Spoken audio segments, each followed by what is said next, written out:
Now, it won't surprise you if you are a long-time subscriber to this channel that I am a big fan of lifting weights. So I believe that it can be a total game changer for midlife women, you know, helping to protect our bones and our joints, and really importantly, helping us to preserve our muscle mass.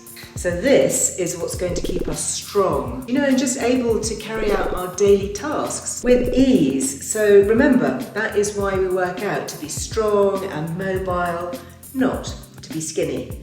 And no, you know, lifting weights will not bulk you like a bodybuilder. It's really hard to achieve that. They have to overload with carbs and all sorts. But lifting weights can also be really beneficial in keeping us toned and also helping with weight management. Building up our muscle mass also protects against weight gain. The more lean muscle tissue that we have, the faster the rate at which we burn energy. And you know, we've had so many messages this month from midlife women who are really keen to start strength training but just aren't quite sure how to get it started. So I thought I would share my advice. Now, a quick disclaimer, obviously I'm not a PT, I'm not professional, but I am lucky enough to have picked up lots of really helpful tips and tricks and hints from my own PT over, well, more than a decade.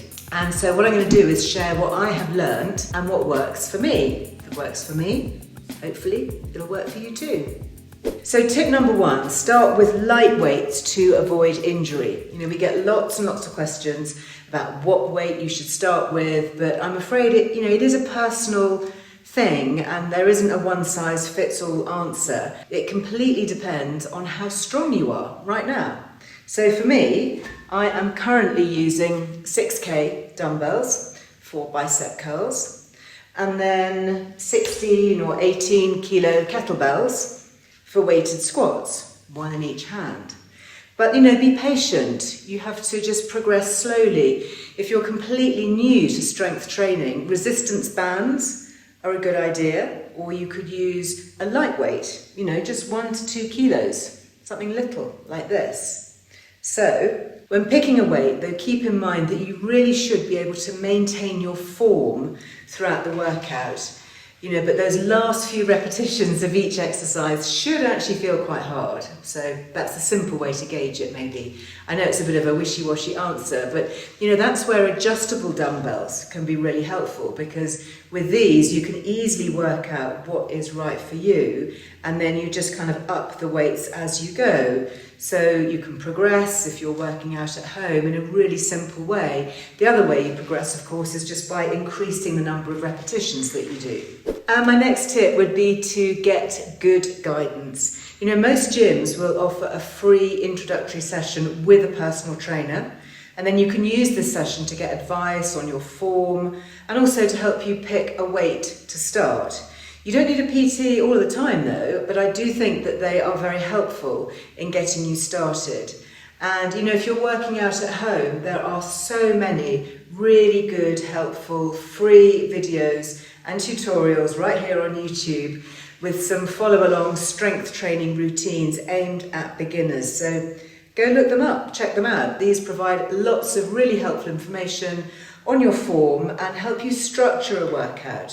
So my third tip is to always remember to warm up before your workout and cool down with some stretches. You know, this applies obviously to any kind of workout, and it's just as important for strength training to avoid injury and overly sore muscles the next day. You know, I warm up always just by stretching, you know, by just kind of touching my toes, doing a few quad stretches, just rotation, just to get the muscles going, just to warm up your body. Really important. And then afterwards, you know, you can stretch out where you've been working, perhaps your biceps or your triceps.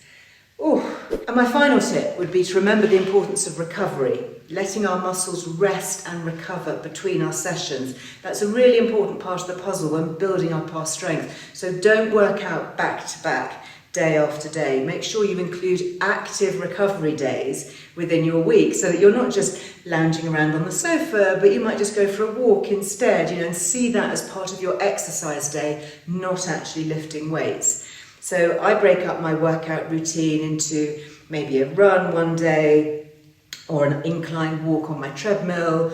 I might lift weights the next day. I might do a yoga session the other day. So, varying it up, because the body loves variety. Doesn't like it when we do the same thing day after day after day, no matter what it is. So I really hope that is some helpful information here for anybody who wants to start with weight training. Honestly, I have to tell you, I have noticed such a difference in my body, not my weight, but my body. Toner, stronger, just feeling more resilient in life. In my 60s actually, now more than ever before. Even when I look back in my 20s, 30s, 40s, 50s. So let me know if you found this helpful. And also let me know what you would like to see on here next. Don't forget to like and subscribe, because that really helps our channel here. And thank you for being with me today. I'll see you next time.